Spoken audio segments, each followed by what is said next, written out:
it. Particles. Can I tell you something, Tony? Don't pretend like I got a choice. Particles.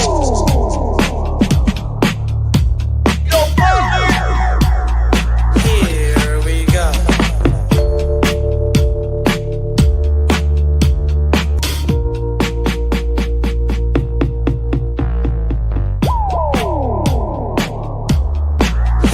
Here we go. Oh, party people, Long Bridge, let me hear you. Hey, it still works. All right, we are live at Long Bridge Pizza. This is going to be a great time today. We've got Creative Tony to my left, the legendary Rod Brooks. Give it up for Rod Brooks. Yeah. Appreciate it.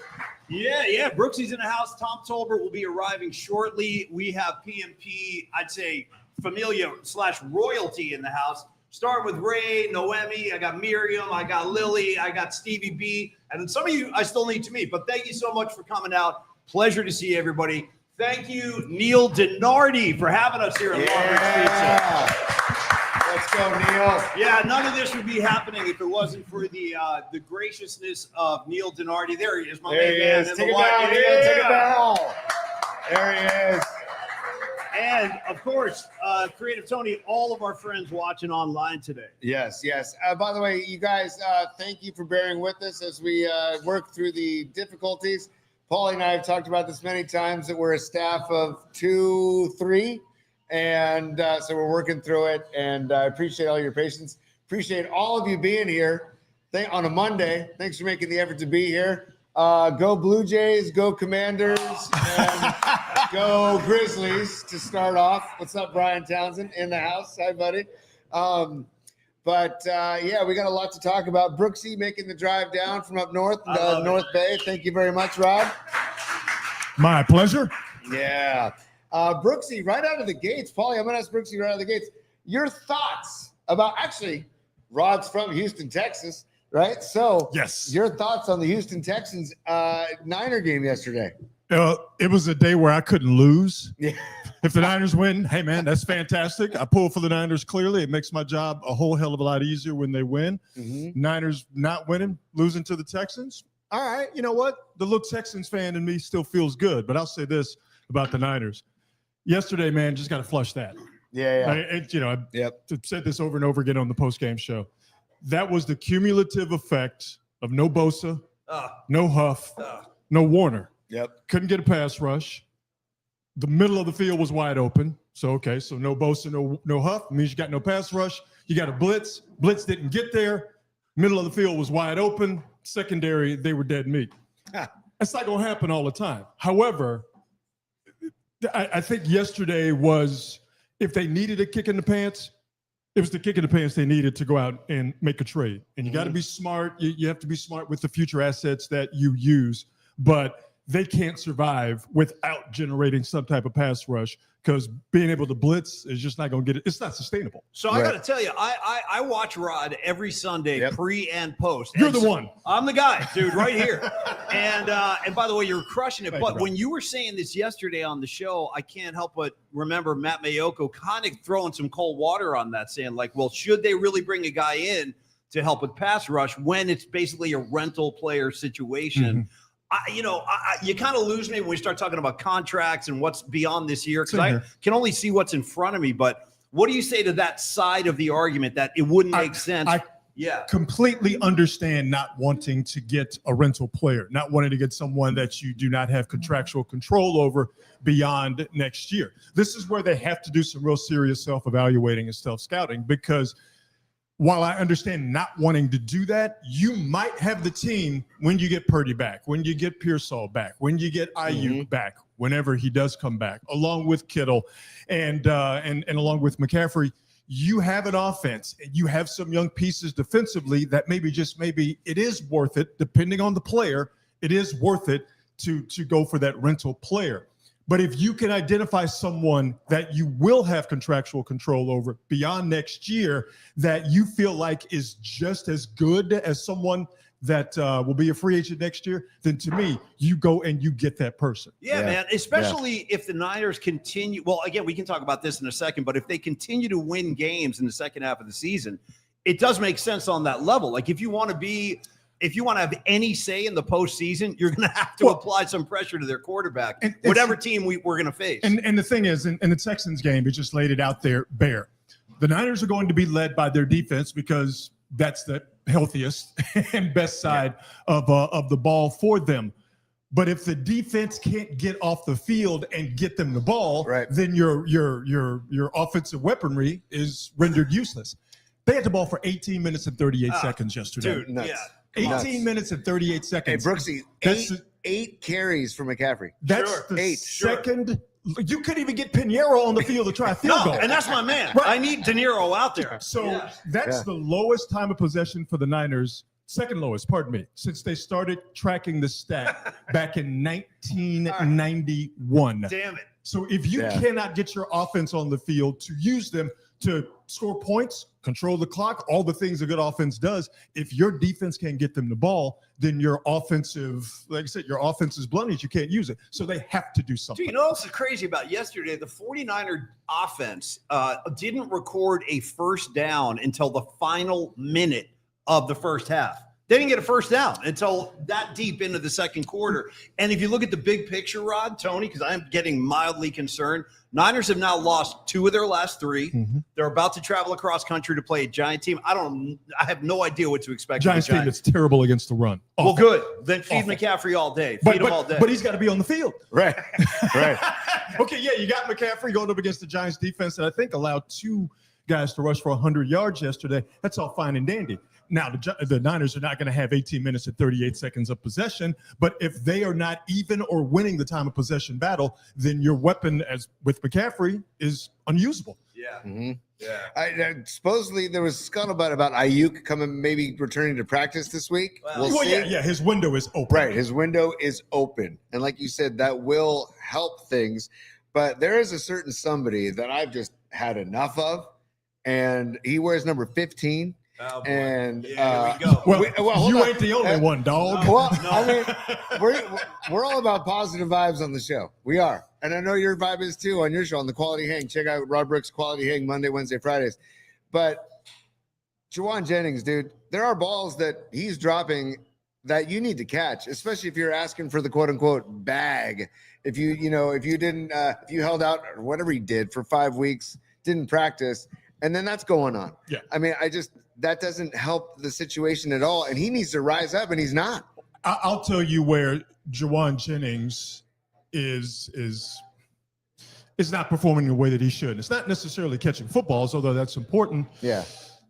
His blocking and the blocking of the receivers and the blocking of the tight ends, not named George Kittle, is extraordinarily important to the Niners' entire get down as far as running the ball. I'm not saying nothing that people here at Longbridge don't know and the people watching online don't know. I think back a couple of weeks ago, they tried it, and I think they should shelve this play, but it was a goal line situation.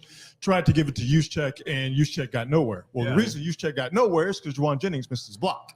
Yeah, I'm more concerned about that because he's gonna catch footballs. Right? That was an egregious drop he had yesterday for sure. Yeah. But he's going to catch more footballs than he drops. I hope so. The problem is that blocking, which, as we know, is all effort and attitude and want to. That blocking is not as strong as it had been. And I'm not saying he's doing it because he's pissed or whatever, but for whatever reason, that blocking, which is as important, or if not more important to the offense than his receiving, that blocking is not where it needs to be. And to me, that's a bigger play-in, play-out issue than it is him catching or not catching passes. But I love the way that you said for the Niners to get down, right? Yeah. I mean, we all know how they operate. Yeah. It's fantastic to watch them throw the ball all over the place, and it's nice to know that they have that in their holster. But ultimately, they are what we saw against Atlanta. Run the ball 35, 40 times, control the clock, and shield that defense and keep it off the field as best you can. Right. And lean on your advantage, which is your offense. Well, it's funny. Paulie, I'll let you jump in. Go. But I was feeling good about that win against Atlanta, and then Atlanta goes, but No, I feel good about it because, man, it's hard to win in this league. I know. Well, it also worries me that the Niners are 5-3, but they've been outscored by their opponents. And it's like that stat is like, wow. That's Here, I tell you what, because you can look at the point differential on the right side of the stats. Yeah. You can look at that and you go, oh, that's not good. Just don't look at that. Yeah. What's the most important stat? W's. 5-3. W's. And you got the Giants coming up next week. Yeah, you know, man, I'm looking for a win this Sunday, obviously. And by the way, before we proceed, we should shout out. Now, obviously, we're broadcasting live. Great to see all you guys here today. But we've got friends online watching the normal show. We got the Quality Hang audience. We got the Particle audience. But, Tony, I see Supers coming through. So let's definitely give him some love as we proceed. I can't see. That's all. It's going to be up to you, buddy. I can barely see too. I need my readers, Paul. I need to start. Do you have readers, Ron? Yeah, there you go. See, I need to get those. Can I try those on? Let me see. I just want to try these on, see how they do. Oh, it's a good look. Oh wow. Okay. Yeah, see? I need it. You might want to get one of those great. Yeah. Might want to get an eye test. Just a thought. Yeah. I just hate crap on my face. you know I what I mean? hate crap on my face. Hey-o. Sorry. Who doesn't? Yeah. Sorry. Are you that vain? Really? No. I just don't. I don't like the feel of stuff on What my about face. shades? What about flip No, downs? no, Nothing. nothing. How about a bandana to cover your whole face with? Yeah, we could blindfold you if that helps. Give him a cigarette, let him try his thing. For those of you that tune in the show, we have supers on the show, and we'd like to honor them. Aaron Kask is a super. He says, have a couple of Pliny's Done. for the PMPers. What's up, Aaron? And Aaron, by the way, is a big Black Sabbath fan. He always tells people to listen to Black Sabbath. I agree. We do. We Second all that. agree. Brooksy right? agrees. We all agree. We're Sure. unanimous. Yeah. Before people got here, the playlist by Steven. Steven's walking Yeah, around. give Steven some love. He's got- playing the Teach the House DJ. Yeah. We got a wicked world into the wizard Yeah. while we were setting up the gear. Yes. Yeah. And Steven does all the playlists here. So great job, Steven. Next in line is NorCal Refrigeration and HVAC, also known as Shank, also known as David Shanklin. Shank. And he is a super, and he says, have a couple more Pliny's after Aaron's. Oh, after Aaron, something about Aaron Rodgers, I'm guessing. After Aaron Rodgers lost He last didn't do night. you any favors on the hot and sour, kid. No, That's what no. you get. That's what you get for I know. hitching your star to his wagon. I picked Rodgers. You know what I'm saying, Brooks? That thing's going right off the cliff. It made all the more annoying with those uniforms last night, That's a dude. bad look. Come on. Yeah. Come Bad on. look. That's now. a tough Enough watch is all the enough. way around. Yeah. We're it both was. teams. It was. We're both teams. Hey, by the way, cheers, everybody. Yeah. Cheers. Cheers, y'all. Yeah. Cheers. Yeah. Thank you for coming to Longbridge, everybody. Great to see all your smiling faces. Yeah. And next in line, we have Patty from Napa. Patty. And she says this is for the tip jar. So she gave us a nice super for the tip jar. Thank you, Patty. Also, we want to give a shout out to one of our dear friends. She goes by the name Beat LA. And she left a gift card at the bar for $200 to buy people beers. So, What? Yeah. Yes. How about that? Yeah. Yes. How dope is So- that? When you go to the bar, ask for the Beat LA gift card. I'm not kidding. This is the real deal. So ask for the Beat LA gift card. That is from Jessica, aka Beat LA. Thank you, Jessica. Way to throw those freaking Beat LA vibes again. Sorry, Brian. I know this is my dear friend Brian right there. hosting. Brian. He's got the Dodger shirt on. Hey, man, Good man. you should Brian's- pick better friends, dog. Right, I ain't dude. gonna lie. Brian's a great guy. It goes into the guys of Oh, is that a pro Dodger shirt? Oh, I thought it was like Yes. a Dodger sucker. No, something. no. Oh, come on, Brian. See, it just goes. I mean, if I need to, I'll do it right now. Oh, Canada, my home and native land. That's all I know. Me too. Okay, we get it. Shout out Guy LaFleur. You know what I'm saying? So hey, we love Brian. It goes into the guys of nobody's Hey, perfect, man, right? I got one of my best friends is a Cowboy fan. I Yeah. get it. What are Right. you gonna do? You No, know? Right. I mean, I'm gonna say this. He's your friend, so you can like him. Yeah. I don't have to, based on the fact that, like an Oh. animal, he walks in here with a Dodgers Like shirt an animal, on. Brooksy. Like an animal. Off his leash. Yeah, he covers it up with a Warriors shirt. He's Okay. got the Warriors shirt at least. Like By the an way, animal, bro. Like an Brian, animal. a University of Santa Cruz, UCSC banana slug. Just so shout out to the You should banana know better. slugs, You right? should know better. Real quick, we'll continue a couple more supers. We got Karen Bell. Karen Bell. Karen Bell's a super, and she says, "Great idea, Patty." And she also is giving some money to the tip jar. Thank you, Karen. Awesome. And then Mark Gravy Graves, he says, "Get some help for the D line and O line in a trade. There is no dominant team in the NFC this year. Go get 6. Also, F the Dodgers." Oh yeah, So- P.S. Yeah. By the Steve, way- Yeah. P.S. Steve Garvey sucks. Yeah. But you know what though? The thing is, and I'm pretty sure I said this on post game yesterday when Matt and I were talking about what they should, could, or should not do in terms of making a trade for the D line.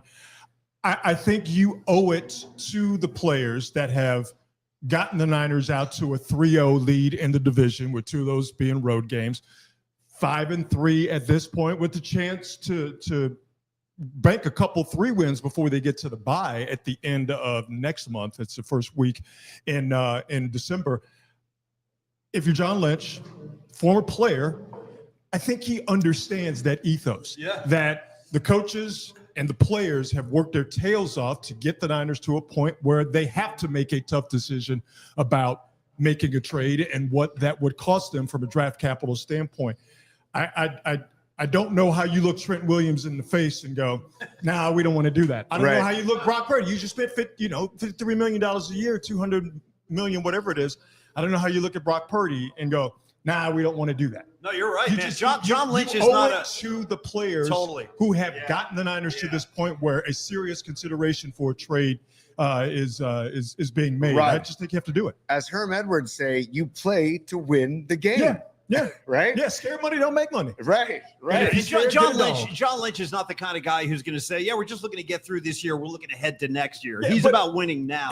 I think Yeah. so, but he also understands the bigger picture. That's why I said it's a very difficult and nuanced discussion. But to take the nuance out of it, from a conversational standpoint, and obviously as the fans, y'all don't want to hear nuance. Y'all want wins. Yeah, I just do. think That's me. I want wins. To Yeah. take the nuance out of it, hey man, you're 5-3. Have a chance to win next week. Have a chance to bank a couple of more before the bye. You can make a push. And with there being no dominant teams in the NFC, we know who the good ones are, but there's no dominant teams. You make a move that gets you back in that mix, you got to do it. So I was gonna say, I'm just gonna get up and knock on these wooden pallets because they're going to New York and that turf. And we all know that injuries have been a big issue already. So, Paulie, take away. I'm just going to go knock on that Well, wood. on that note, so Brooksy, let me throw this at you, man, because the reason the Niners are faced with all these questions and did they buy? Did they look ahead? How do they get through the rest of the season? Is because of the injuries. Now, since 2017, San Francisco 49ers are the most injured team in the NFL, meaning they've had more players miss time than any other team. And I don't know what's going on, Rod. I'm just throwing this out there. What's your take on this? At what point does it cease to become a coincidence? And at what point does you say, like, yeah, there's something to this? Like, I don't know what to make of this. Let me work backwards here. I think if a serious investigation, for lack of a better way of putting it, from inside the organization, if they're not trying to figure out why this keeps happening, then that's malpractice. I'm going to assume that the Niners, as an organization, are smarter than to say, this isn't that big of a deal. This is just football. So they should look at it. What the answer is, what the problem is, I honestly don't know. I do think, however, and it gets, because it seems overwhelming, because it has been, a lot of these injuries are just football injuries. And it's a rough and tumble sport. Bosa, that's a football injury. Obviously, Warner is the worst, type of football injury.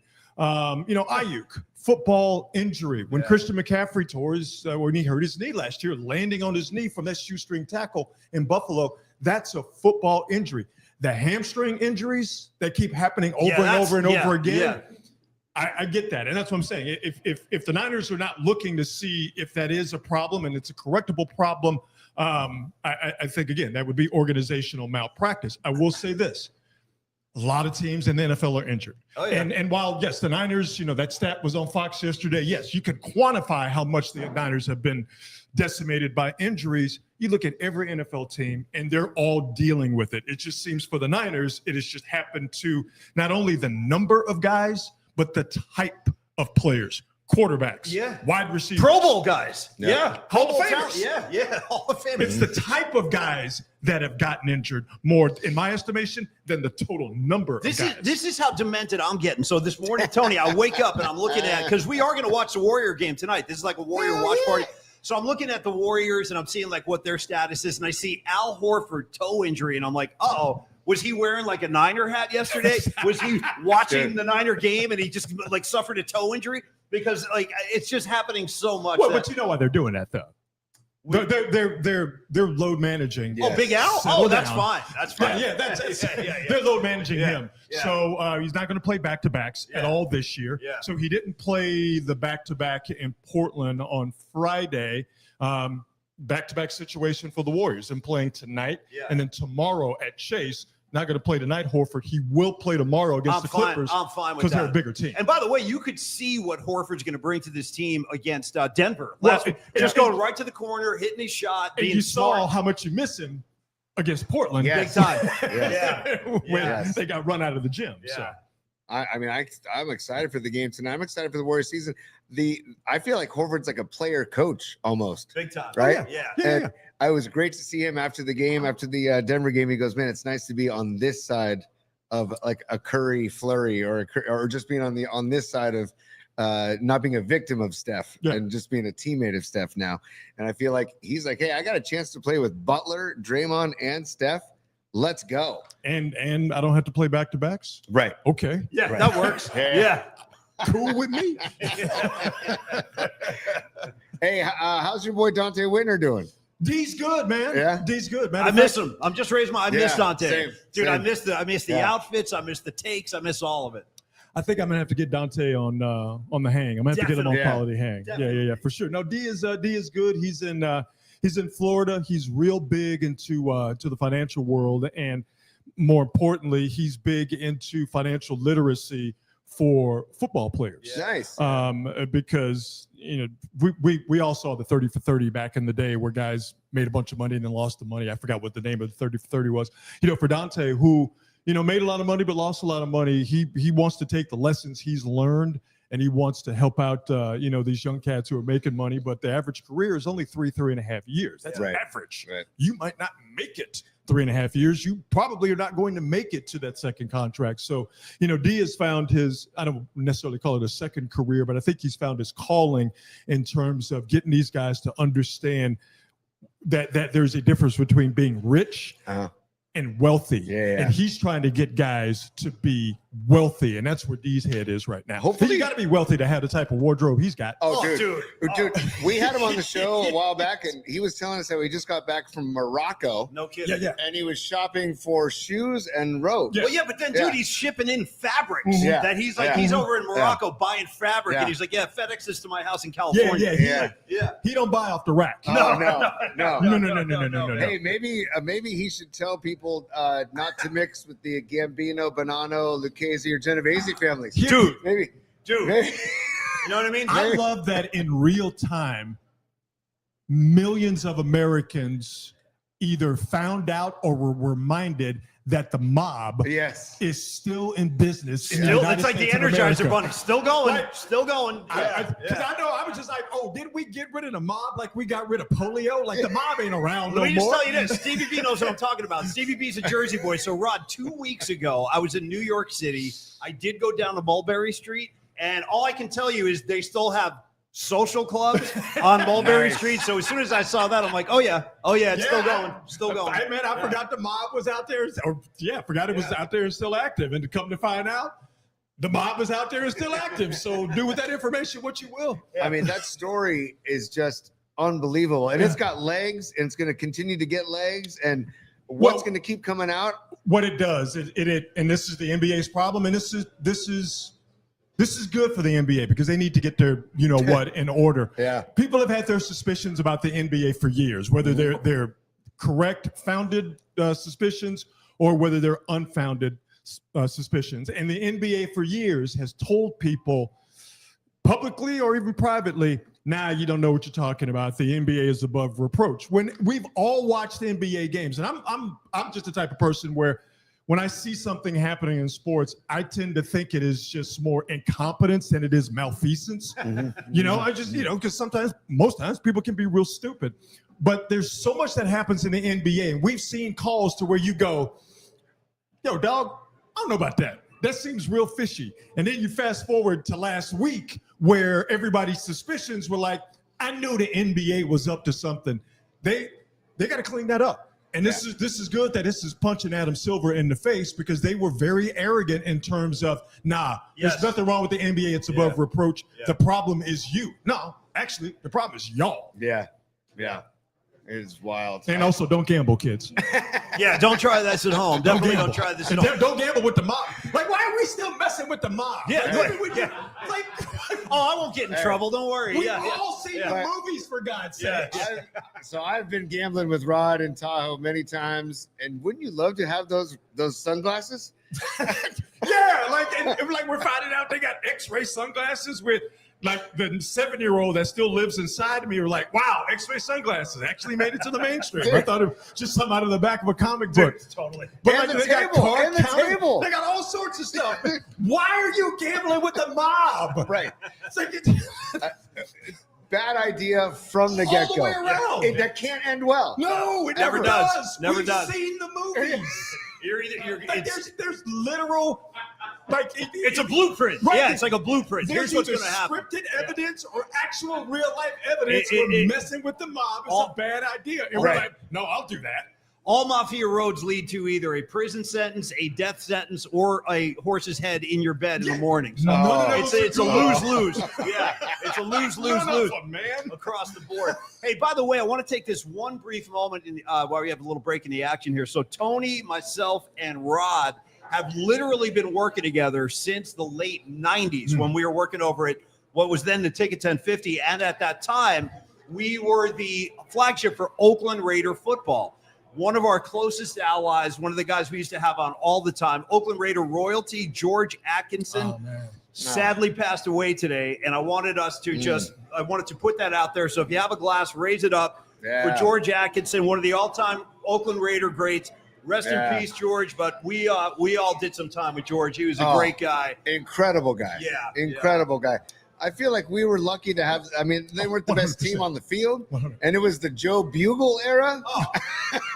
Dude, Joe Bugle, Timmy Brown, downtown Timmy Brown. Actually, Rod, how about this? I'm not making this up, bro. There was a brief moment in time when Lee Hammer, our old boss, saw fit. He goes, you know what we need? San Jose SaberCats indoor football. Let's go pregame show with the following. Bob Fitzgerald, George Atkinson, Paulie Mack. Yeah. Dude, I was doing San Jose SaberCats pregame with George, and he was basically holding my hand the whole time. I didn't know what was going on. But I just wanted to get that out there because we love George, and we just wanted people to know that one of the all-time greats checked out today. I can't begin to express how cool it was as a kid watching the Raiders in the 70s and thinking that they were part superheroes and part like nightmares. George Atkinson scared the hell out of me because all I saw were the videos of he and Jack Tatum, who really scared the hell out of me, just separating people from the football, decapitating and then so go from being a 9-year-old watching the Raiders just completely and totally dominate, and Tatum and Atkinson is particularly doing it the way they did. Then fast forward to meeting them, and George Atkinson was the nicest person you have ever run across. And remember his laugh? Oh yeah. That Atkinson. So all I wanted to do, and I'm sure you did as well, you just wanted to get George to laugh. And here's the great thing about laughing. It was very easy to get George Atkinson to laugh. He was the complete and total opposite of what you saw on the football field. And they always say, don't meet your heroes because you'll be disappointed. I met one of my heroes. It was George Atkinson. And there was nothing disappointing about meeting him. Nothing. He's like Ronnie Lott, you know? It's right? I mean, like we all share the common story. Fans of Ronnie Lott. And we know Ronnie Lott. We know him on a molecular level. We know him as a human being. We see Ronnie Lott out and about, and he comes up to us and he knows us by name. I still pinch myself over stuff like that. Ever. Yeah, it really is. Not supposed to happen. It is. I mean, just the other day, we had Brent Jones on the show, and I know we've been hanging out with Brent for so many years, but I was telling Tony, before we went on the air that day. I'm like, by the way, Tony, there's Brent Brent Effin Jones. Jones Yeah. right there, bro. Yeah. That's Brent Effin Jones. These guys got 3 Super Bowl rings, caught passes from Montana and Young. Yeah. And so I never lose sight of that. I try to keep that in perspective, Rod, after all these years. Yeah, this is a gig. Yeah, I guess technically we're in the media, but at the same time, I haven't forgotten where I grew up, and we used to watch these guys, like you said about George. And it's pretty damn amazing that we've gotten to know a lot of these guys. And, for me, at this point in my career, I like to express to people that understand that these athletes are still human beings. And when you see them through the lens of humanity, to me, it puts it in a different perspective, and it softens the blow when they do things that, for whatever reason, may upset you. I'm just talking about on the field of play. Yeah. When you get to know them as human beings, or you understand them as human beings, you're more, well, you can still be disappointed if they drop a pass or miss a block or blah, blah, blah. You can still be disappointed by those actions. To me, it takes the sting out of it. And to get a chance, even though I know our profession has given us this access to meet these athletes and then to get to know them as human beings. But if you do get a chance to meet them, or you do get a chance to develop a relationship, or even if you don't, see them as human beings, and you'll find a way to not be disappointed about what they do athletically, because they can be some of the, it's like, knowing Tom. Yeah. Like, Tom is a human being, as a person, is one of the nicest, most interesting, most quirky, and I mean that in a good way, people that you will ever run across. Tommy's a no BS guy. He's just such a good dude. By the way, Brooksy, have you ever had a moment, because I have, and I'll tell you the story in a second, but have you ever had a moment in your career where maybe you unexpectedly cross paths with somebody you weren't expecting to see, and you do become a little bit starstruck, for lack of a better word? Has that ever happened to you? That's a really good question. Let me tell you mine while you're thinking. Yeah. So years ago, I think this is 2013, 2014, right around there, KMBR days, Murph and I are in New York City doing Radio Row leading up to the Super Bowl. It was the year I think Denver played Seattle at Giant Stadium. blowout. It was like 5 degrees. I don't know what that was about. But anyway, we were doing the show in New York City. It was about money. It was all about money. Yeah. And I'm sitting there one day doing the show, and we're talking all kind, Too Tall Jones and Ronnie Lott, et cetera, all these Hall of Fame dudes. And then all of a sudden, Brooksy, I look up, and Mark Messier is standing there, who I'm a huge fan of, being a Ranger fan growing up in New York City. And all of a sudden, I was like a deer in the headlights. I wasn't expecting to see him. And Murph was like, go talk to your boy. Go talk to your boy. And I was like, So I walked up to him, and I just said, hey, Mark, thanks for 94, man. Thank you. And he was super cool. He suffered me well, but I do realize I must look like a complete jackass in that moment. Like Chris Farley. Dude, remember when you came to New York and won the Cup? Yeah, it was pretty awesome. Remember when you guaranteed that we would win? Totally. And then you scored a hat trick. That was awesome. That was awesome. And then you held the cup like this and you shook it. That was awesome. Yeah. I can tell you who it was. Al Davis. Oh, yeah. It was, so doing sidelines for the Raiders, that's how I really got to know George Atkinson and Jack Tatum and Morris Bradshaw, who passed away not too long ago, and got to know these Raider greats and spent time around them. Like, I got drunk in an airport with Fred Biletnikoff. We almost missed the team charter. I wish you did. Would have been a better story. But yeah, it was still pretty cool. Al Davis, it was like watching a statue come to life. Yeah. I'm not a person that gets intimidated by other people by any stretch of the imagination. He was an intimidating dude. He had this Al presence. Davis. Yeah. Al Davis, man. It was, I think I might have said in the, 5 or 6 years I did Raider sidelines in total, I might have said a dozen words to Al Davis. Yeah. And they were all some version of, hello, Mr. Davis. Yeah, totally. No, he had that presence about him, man. He did. He was a pretty intimidating dude. What about you, T? You ever come cross paths with anybody and just been like, holy cow, that's so-and-so? The first time, Will Clark. Yeah. You know? Yeah. Because he was my 89 hero in 89. I mean, just my hero, Throw in 87 too, just for kicks. You know what I mean? Yeah, exactly. Yeah. Just basically the second half of the 80s. Yeah. But he couldn't have been cooler. Yeah. And then we started doing things with him through work, and it was like, this guy, and he goes out of his way. Yes. The same way Ronnie does, the same way all the people we're talking about go out of their way for people. and you realize, wow, these guys are really good guys. Dwight Clark, Yeah. like that as well. Oh, Dwight yeah. Clark. Oh, man. Always Yeah. went out of his way to Yeah. to introduce himself, and he always had a ring on his finger that denoted his success in Yes. professional football. Yes. No, it's a yes. great example, Brooksy. Dwight Clark was such a sweetheart, such a great human being, and very, very humble and modest. Yeah. And he would disarm you. If you felt like nervous, he would just kind of put you at ease. And that was just his charm, that It Southern just charm. popped in my head. I've only had one social situation to be around Joe Montana. Yeah. Ah. And while he wasn't necessarily intimidating, it was just like Al Davis. It was like watching a statue come to Yeah, life. yeah, Like, that's yeah. Joe Montana. Yeah, no, I know. Now, Brooksy, Tony mentioned Will Clark. Let's just do like a minute or two on baseball. You got Game 3 of the World Series tonight. I was going to say real quick. My time man check. Brian's over here. He's flying his flag. Yes. Respect. No, respect. No, right. I tried. I was trying to give you a little protection. It's all bets are off. And it's- Brooksy, it's- no. Hey, Brian, stay strong. Brooksy, stay strong. Stay strong. Stay strong. Time check, 5 o'clock. We're, 8 minutes away from first pitch or something? Yeah. We're also 15 minutes away from our next chapter in hashtag defund the Chiefs. Defund the Kansas City Chiefs. We have a And- sign-up sheet in front. Please sign the petition. There we go. I'm kidding. I don't know. I don't know. Yeah. She look. Where is that? Like, And then, next time. Next time. Yeah. a couple hours away from the jump over at Chase Center. Yeah. Before you go to baseball, okay? Yeah. I got to get something off my chest with both of you. How many in here, as we broadcast live from Long Bridge Pizza, saw the frickin' tush push fumble yesterday? Okay. No. Oh, only a couple hands. Okay. So I thought I'd see more hands. Thank you for, is that Stevie B? No, Stevie yeah, B's right there. yeah. So, So you need me? What do you need? Yeah. if you didn't see the fumble, it was Brooksy. Was that not a fumble? It was a fumble. Of course It's it was. a- Yes. Yeah. And the freaking tush push, I can't stand that freaking play.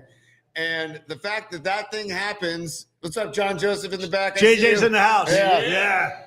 Just drove down from Sac. Got a boy. Way to rally. By the way, Tom Tolbert coming in a few minutes as well. Allegedly. But It's getting late. We'll see. Yeah. as long as he doesn't bring his Boston Terrier, Lou. Okay.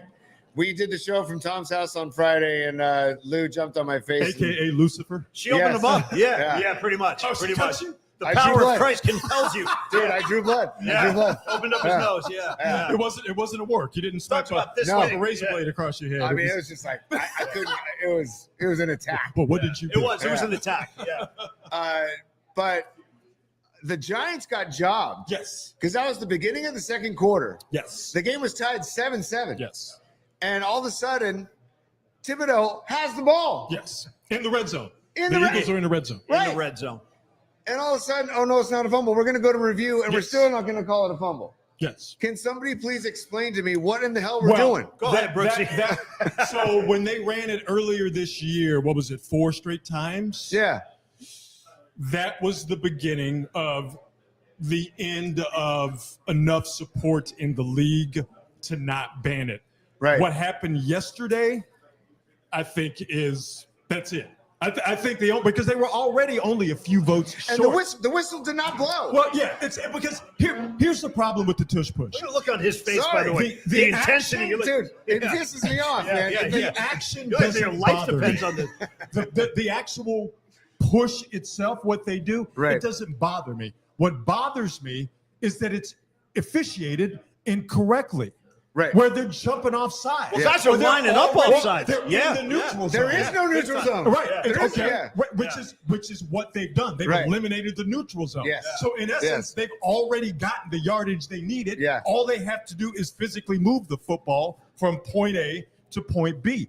So it being incorrectly officiated, Yeah. like it was yesterday, that was clearly a fumble. His progress was clearly going forward. Hurts was not on the ground. He was on bodies, which means he's still And up still and moving alive. forward. It was incorrectly officiated. So if you're going to keep it, officiate it correctly. Yeah. If you're not going to officiate it correctly, bounce it. Bounce So, it. Brooksy, I'm going to continue my habit of asking Rod unanswerable questions that just defy logic. But for real, here's something I've wondered for like 2 years now, because everybody says the NFL is a copycat league, and to some degree it is. The Bill Walsh offense came along. Next thing you know, everybody's running the West Coast offense, et cetera.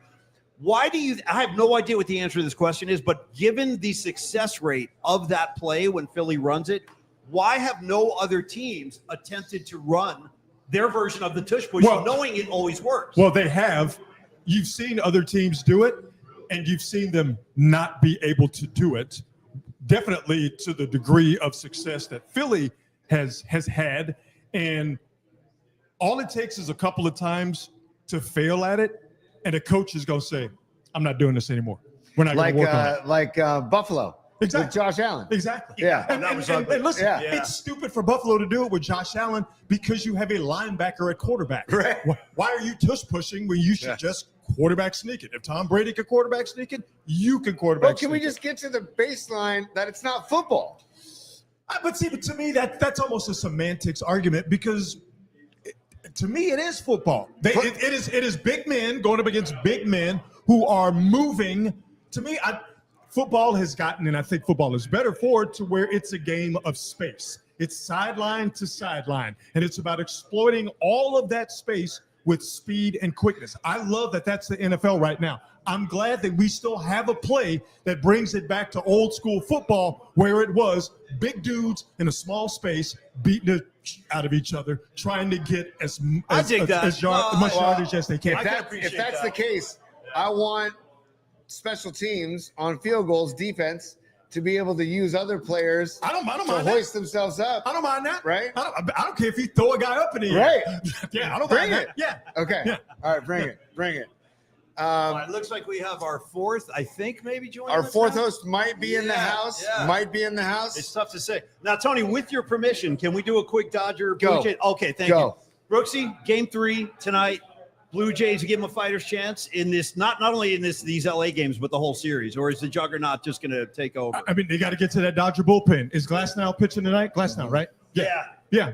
You got to get to the bullpen. If you get to their bullpen, the Dodgers are vulnerable. Yeah. Problem is getting to their bullpen. Yeah. The Brewers couldn't do it. All right. If Glasnow goes 8, like Yamamoto did a couple nights ago, it's a rapidy rap. Hey, dude, Yamamoto is like a throwback to Greg Maddux. No, he's sick. He's sick. Right? He's sick. I mean, as much as I dislike the Dodgers, Right. just talking about individual players, Yamamoto is. He's sick. not blowing the ball by anybody, but he is filthy. But They couldn't touch him. Right. He's got 77 pitches to throw. Yeah.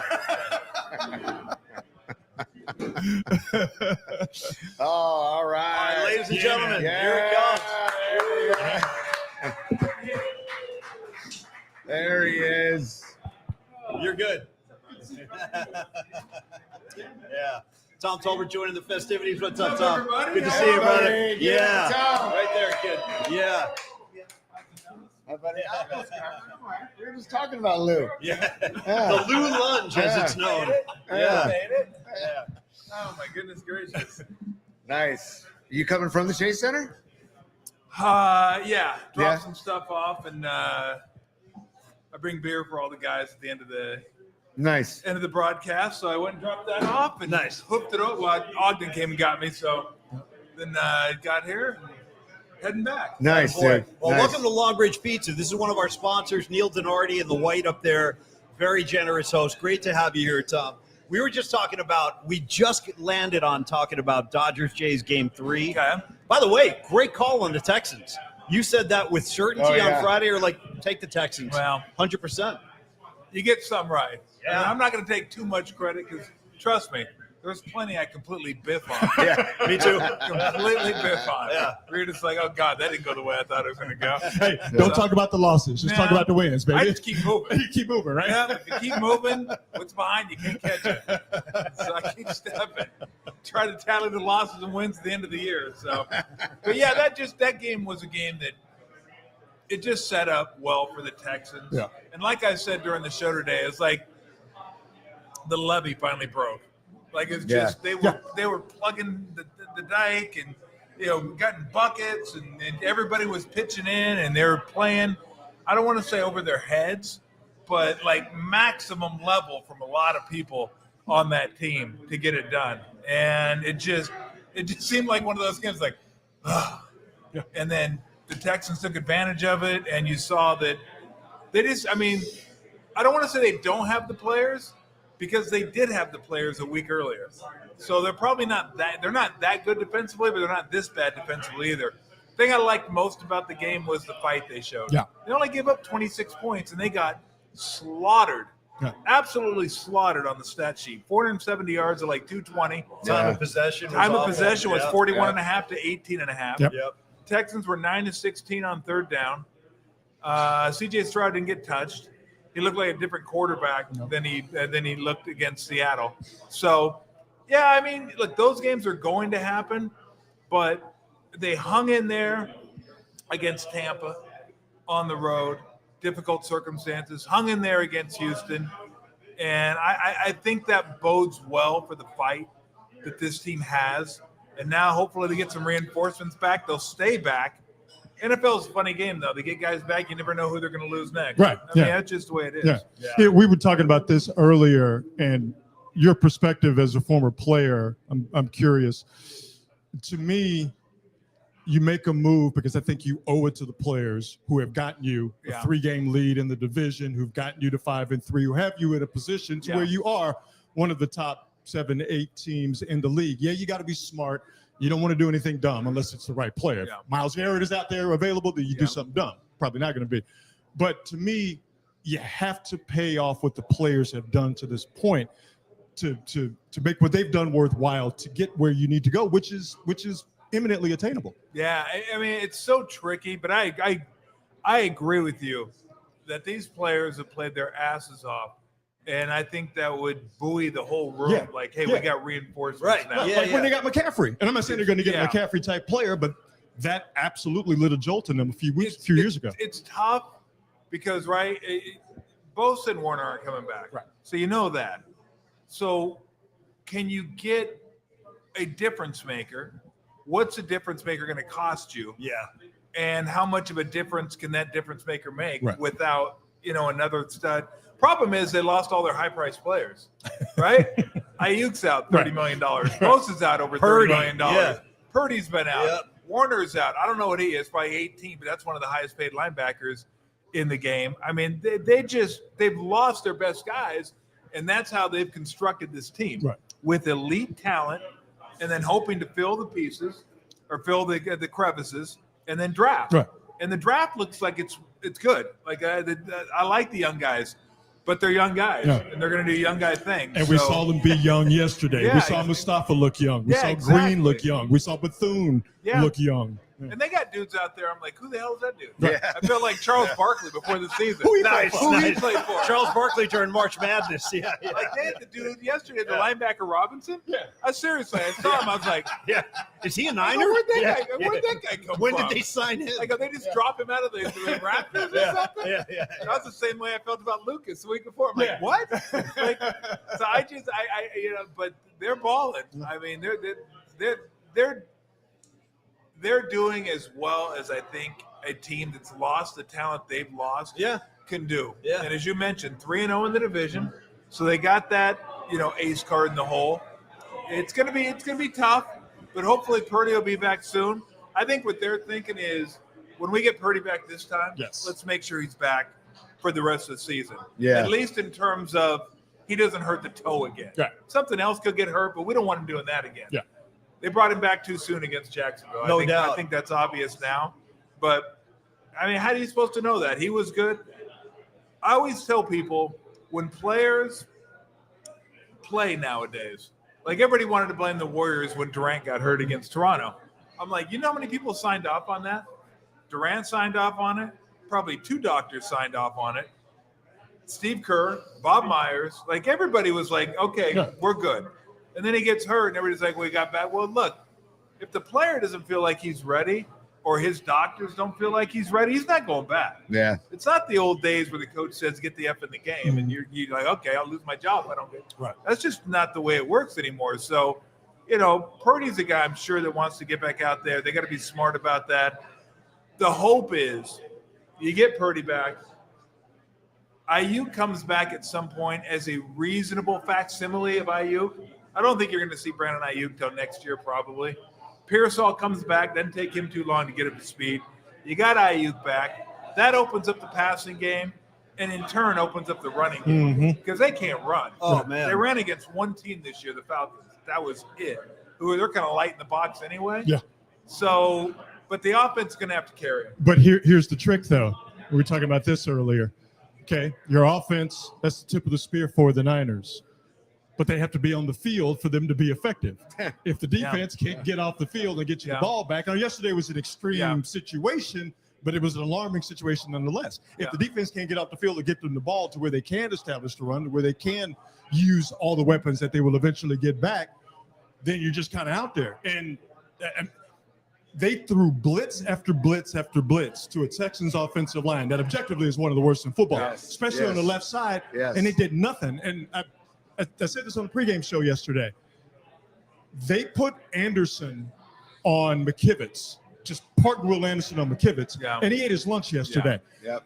Not having Huff, how'd that hurt the Niners? Because they couldn't park Huff on the left side of the Texans offensive line against Ursary, that rookie, and I forget who the guard is. They interchange him anyway. They couldn't put Huff over there. They didn't have to chip. They didn't have to worry about anything on that left side, so they could go max protect. They had 6 offensive linemen out there at one point, and they just picked up every blitz, and it just ate up that secondary. And by the way, Fred Warner's not there, so the middle of the field is wide open. Like it was so acute and obvious how that not having Huff just completely and totally changed what they wanted to do defensively. They were damn near helpless, and then can't get upfield, can't run the ball.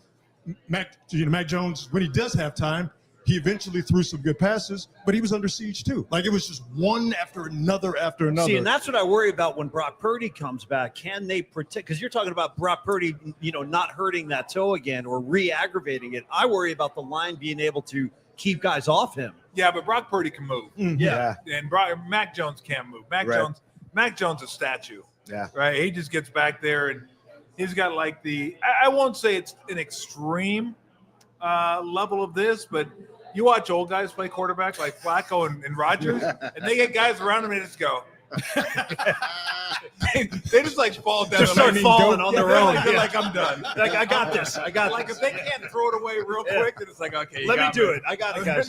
They're not fighting anymore. Or the flip side, where the safeties will just take off, the middle of the field's open, and they run and surprise the hell out of everybody. Because I think Flacco had a touchdown yesterday. Mac Jones, that was that deceptive white boy speed on display. But Purdy's shifty. Yes. So he's Purdy, and they can run a lot of different stuff with Purdy to negate the line a little bit, rollouts, bootlegs, all that kind of stuff. Where you're not sure exactly where his throwing point's going to be. When Mac Jones get ready to throw, you know where he's going to be. Mm-hmm. Right, 5 yards behind the center. That's where he wants to throw it from. Yeah. So that'll help. But really, I think they're going to need a full complement of receivers to threaten teams. Because right now they're not threatening teams, and there's everybody's stacking up on McCaffrey. I don't know what he's averaging yards per carry. It's got to be in the mid threes, maybe. If that, maybe low, maybe 3.3, 3.4. But it's not. It's now he's killing them in the passing game. Yeah, he's incredible catching the ball out of the backfield. But again, the schedule really lightens up, right? And you got to win against the Giants. Yep. You got to win against the Tennessee Titans. You have to win against Carolina. I think Carolina comes here. Yeah. They're 3 or 4 games you should win. Those are winnable games, right? Yeah. And then if you can win 2 out of the 3 division games, you're 5-1 in the division. You set yourself up with a good shot. But if I'm a Niner fan, I'm like, wow, it's a pretty impressive. Not pretty impressive. It's a very impressive effort. What these guys have done this year. Yeah. Saleh coming back has been massive. Shanahan's, I think, having a great year. I think these guys have really busted their ass and played well. They're just, again, like I said, the levee broke yesterday. It's crack, here it comes. God damn, we're done. Yeah. Some people like to say coaching doesn't matter. I think coaching made a difference yesterday. And D'Amico Ryans, and I think coaching is making a difference with the Niners being 5-3, and Shanahan, the job that he, and you mentioned Saleh, that coaching is actually making a difference. And that coach, especially in the NFL, I don't know as much in other sports, but in the NFL, it seems like it's very important. Especially I think coaching always matters, but I'm always a players guy. Yeah. Like I give the players the credit, I blame the players. Okay. You're the ones out on the field. Yeah. So when because people love this, right? When you're doing the radio show or doing everybody wants you to kill the coach.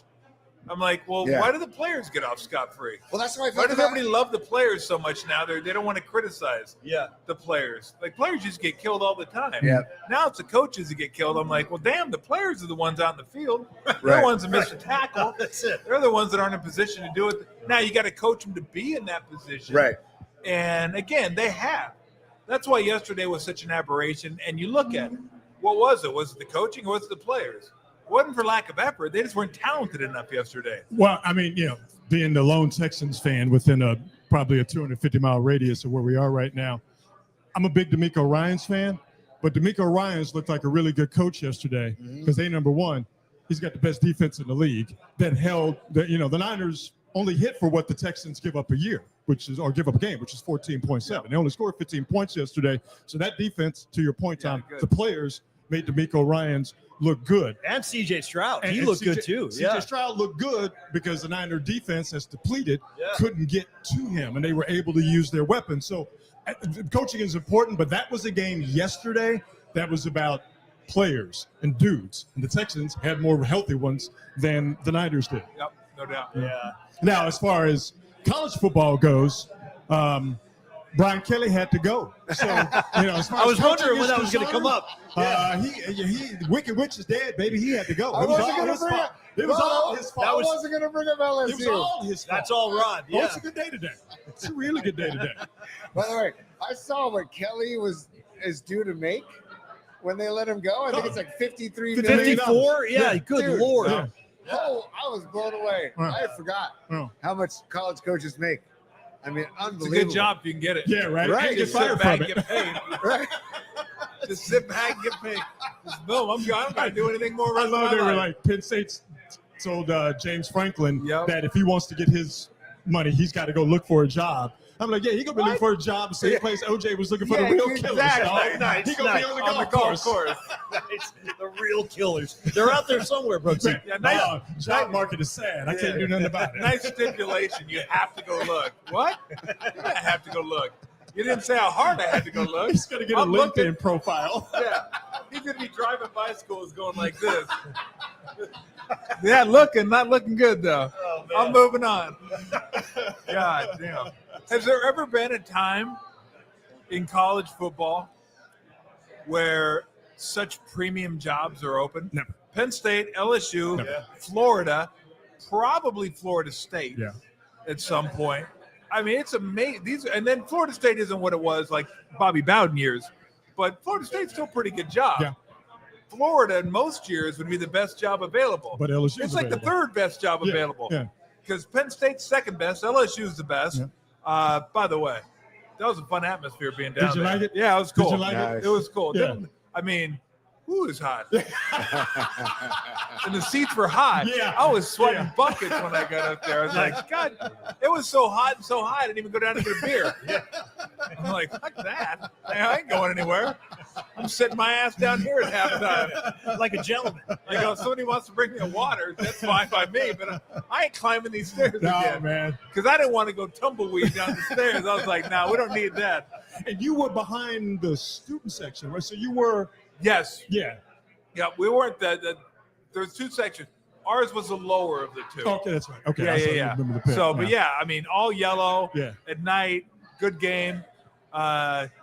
Got to watch DJ Lagway just chuck the ball all over the Yo, field. man, he was out there freestyling, wasn't Oh he? my God. And it wasn't pretty freestyle No, not either. at all. Do you I guys was like, think? bro, I got you +9. What are you doing out there? Nice. You're just throwing the ball up in the air and praying. And God ain't answering.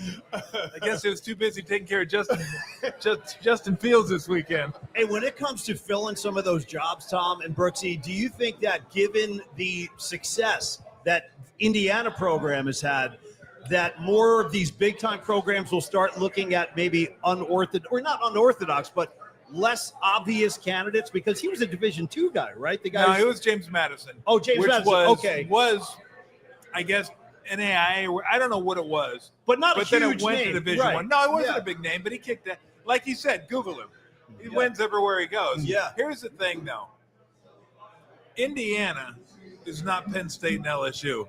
So if you're going to hire a Kurt Zignetti, your alums are going to be like, they're going to look like you have 7 heads. Like, really? Indiana could do that because they're the It's worst. Indiana, They're right, the worst right. team in college Yeah. football for like 100 years. Yeah. So they're like, well, let's hire this guy. Like, if I'm LSU, Penn State, I'm probably trying to get somebody younger that can be there for a few years.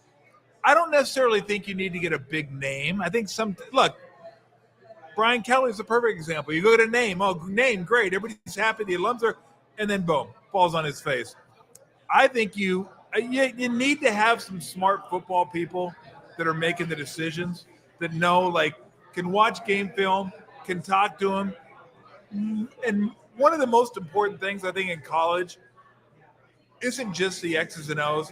Because I just kind of assume if you're a coach, you know your X's and O's, right? Can you hire a good staff? And can you get along with the fan base and the alums?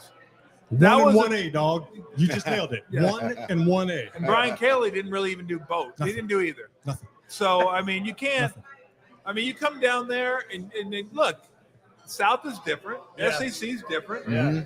And if they're not going to embrace you, you better like get out there and glad hand and, it's, hey, I'm a good guy. Let's hang, whatever. Maybe He didn't even do that. add a Southern accent while you're at it. Well, My family. yeah, I want to know what other accent he has. Brooksy shaking his head.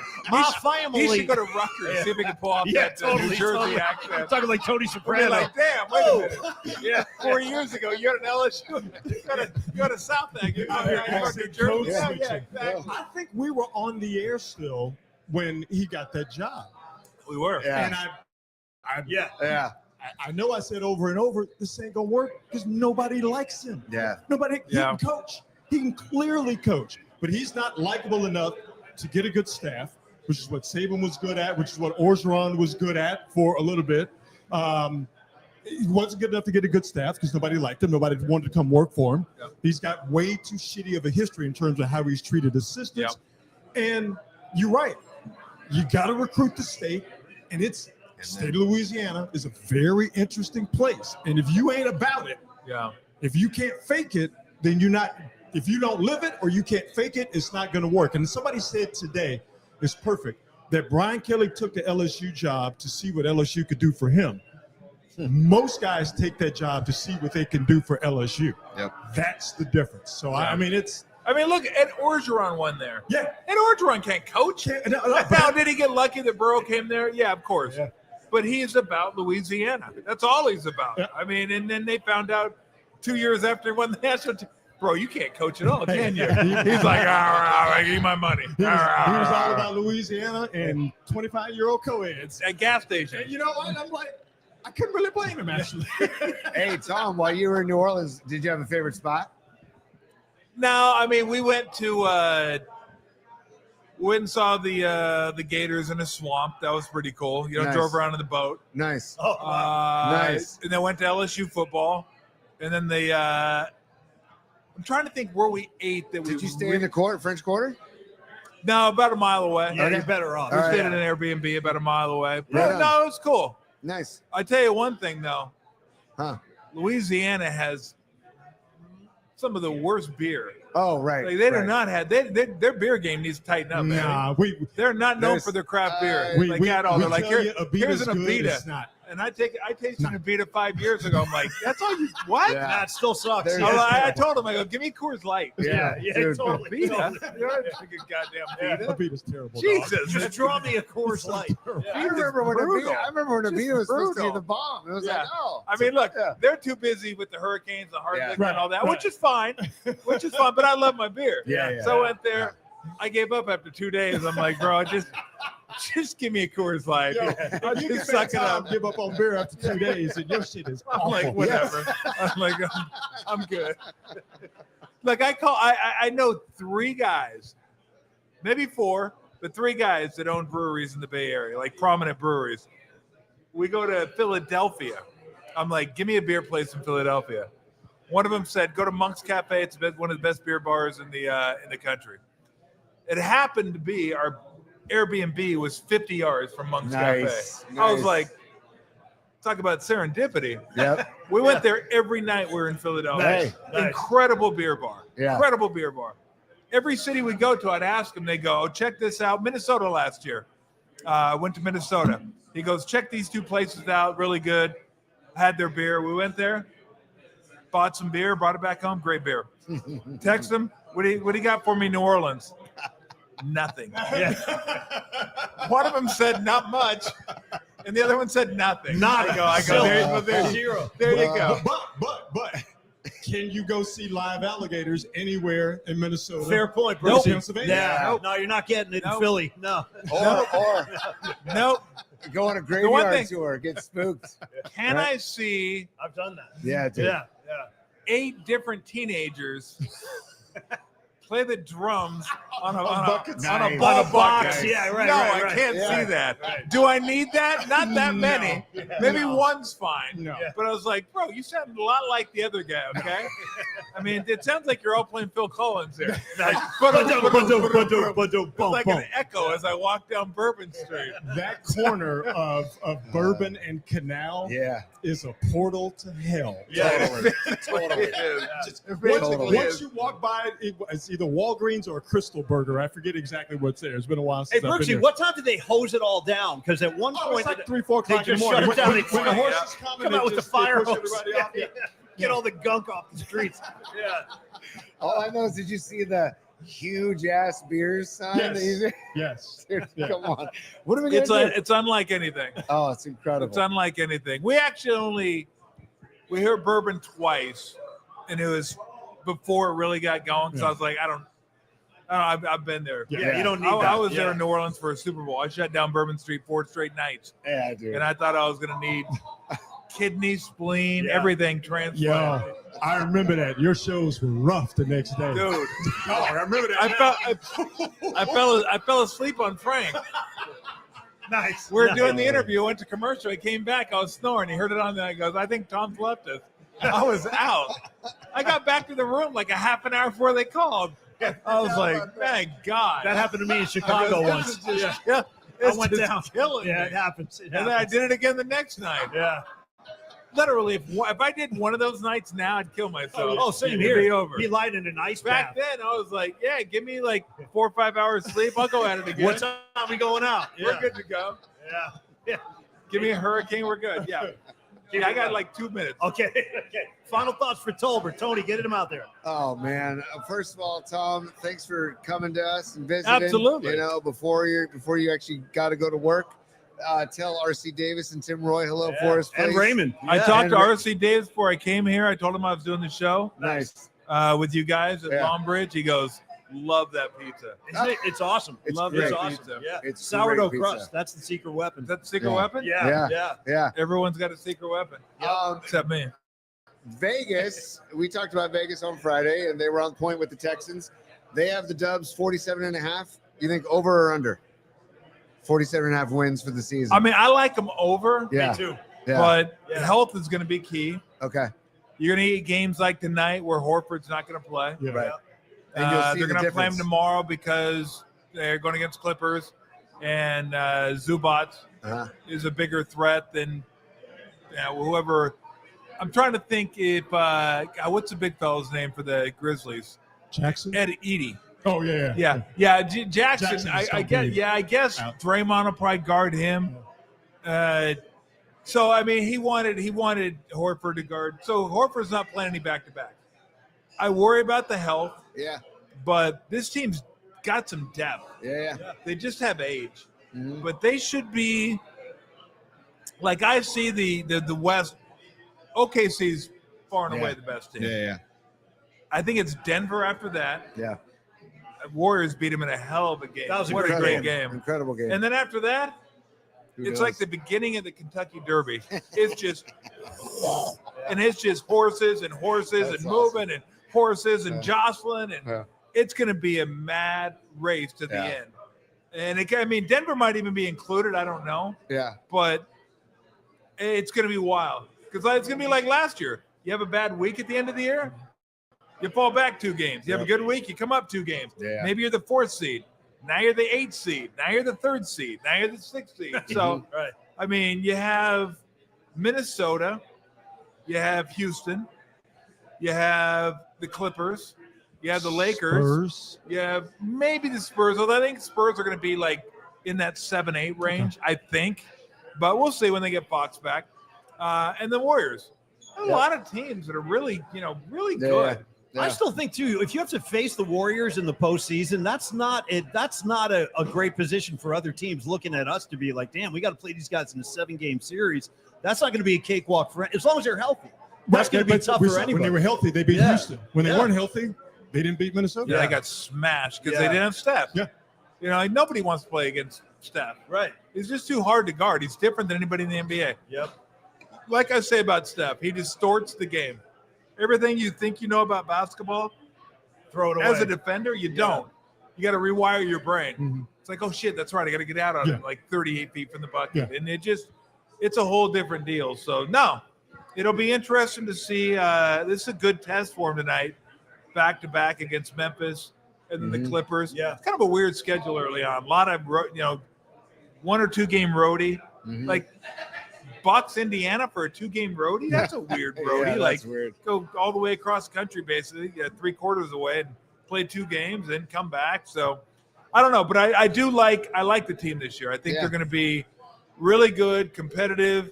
This is a team that I'd like to see them get in the top 4, but even if they don't, they're veteran enough they can win just as long as they're healthy. Yeah.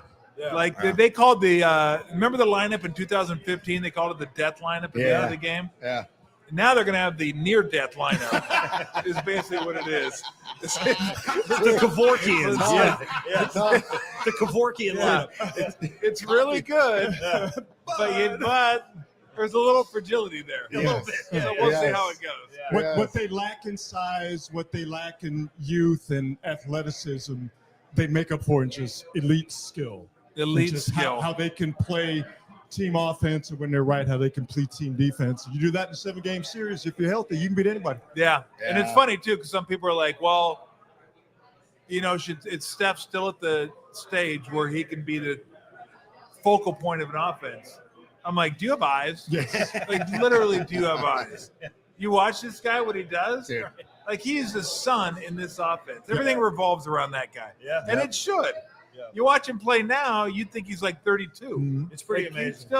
He's still incredible. So, You need to copyright some of these phrases. Steph is the sun. Everything revolves around Yeah, him. no, I'm good. The near-death lineup. I'm good. dude. I'm just Come on, trying to Yeah, I'm catch. still in near-death lineup, dog. Yeah, I'm just trying to catch a beer every now and again.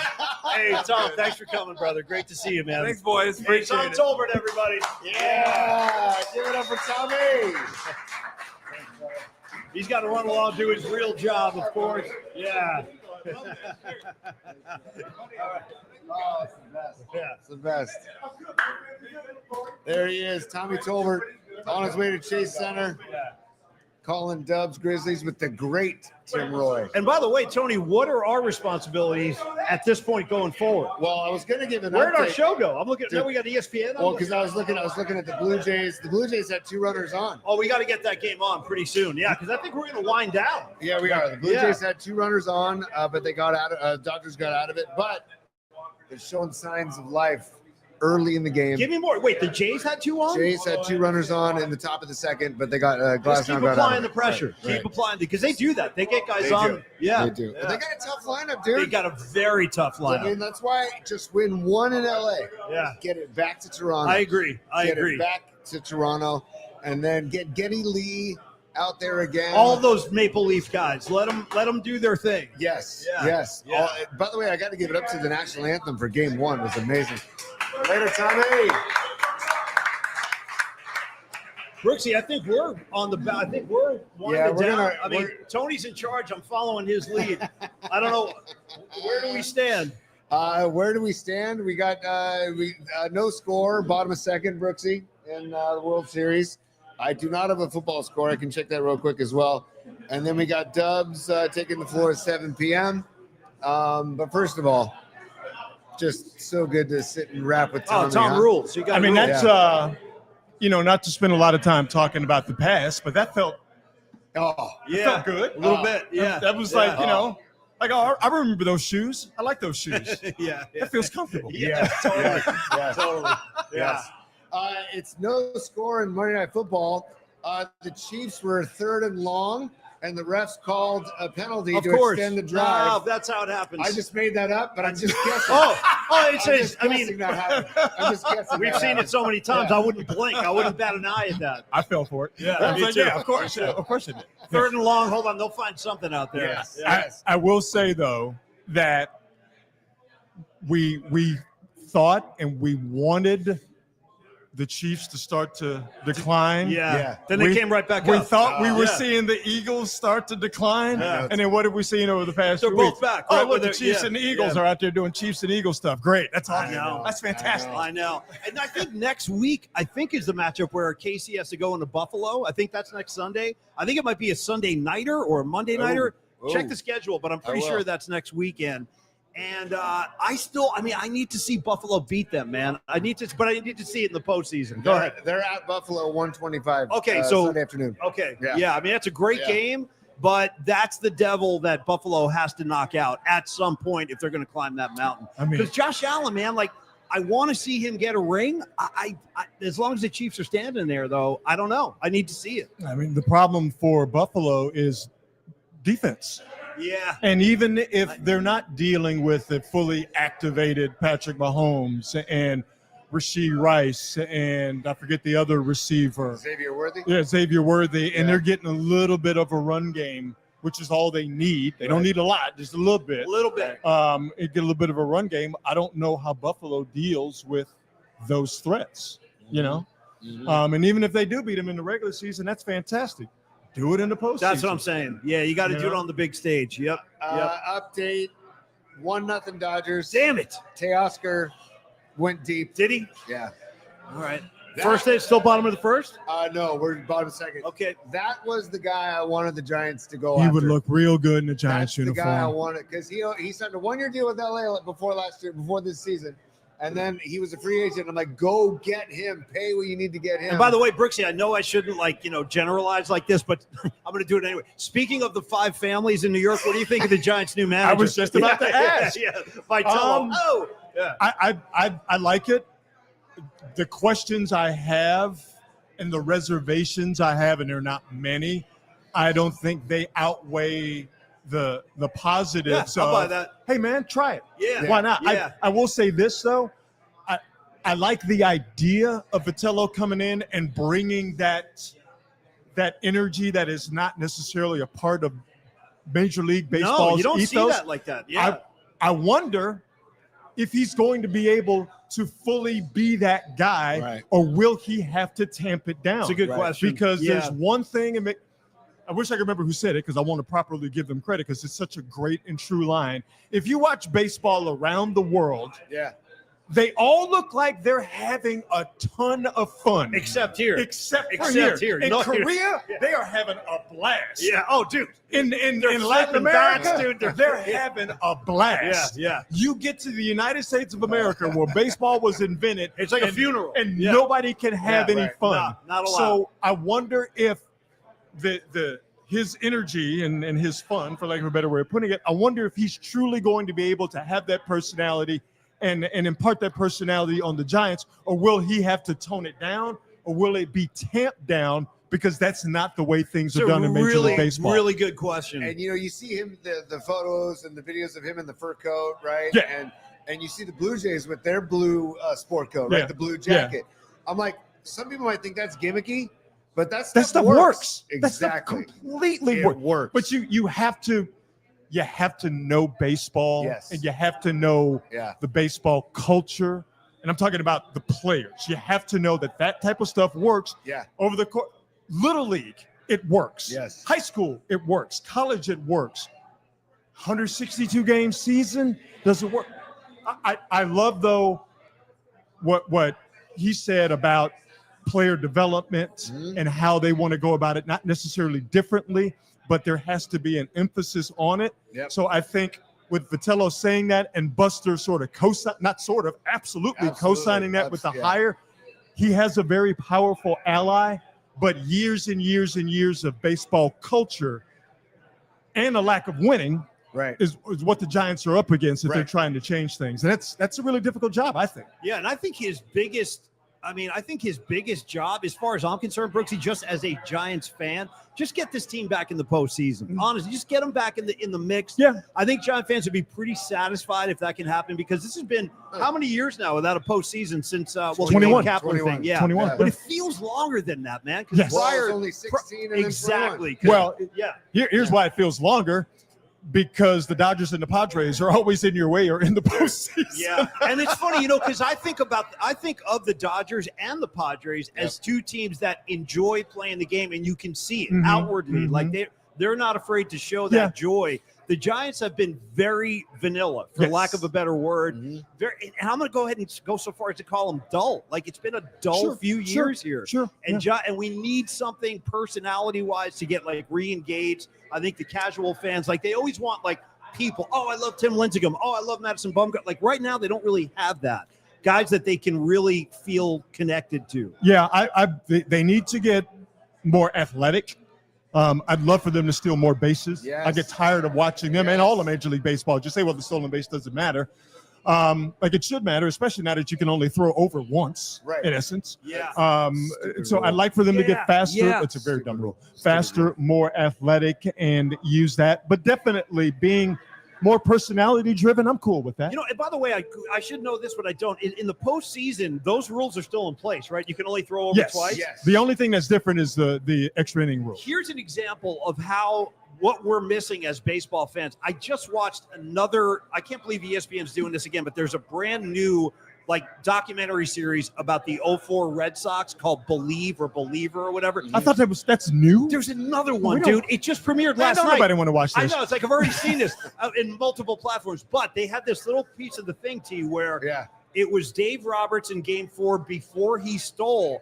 Him and Manny Rivera had a war going. He went over to first probably 7-8 times, and Roberts was it was a cat and mouse thing. And now that's missing from the postseason. Yeah, and that was just a battle within the war between Rivera and Roberts, and obviously Roberts wound up getting the bag. Sox win that game and then the series, but in today's game, that would never happen. See, you could argue the same thing with the pitch clock. I'm not as against the pitch clock because it does keep the game moving, but you could argue that chess match between the pitcher and hitter is kind of gone as well because there's no time to mess with each other. I'm a big fan of the pitch clock, but I will say this. If you have the pitch clock, then why do you need the rule that you can only throw over twice? Right.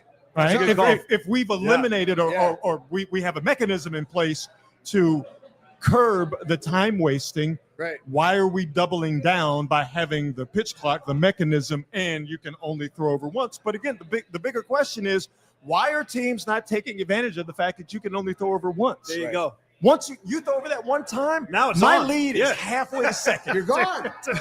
Totally. I'm out. Totally. Right. If you get me, you get me. I'm blocking the second baseman's view.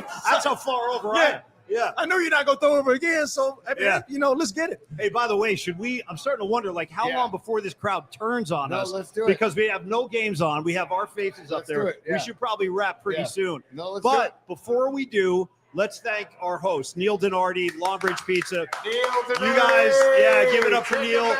Amazing. Thank you. Oh, are we getting it? Look at this. Here he comes. Yeah. Take him out.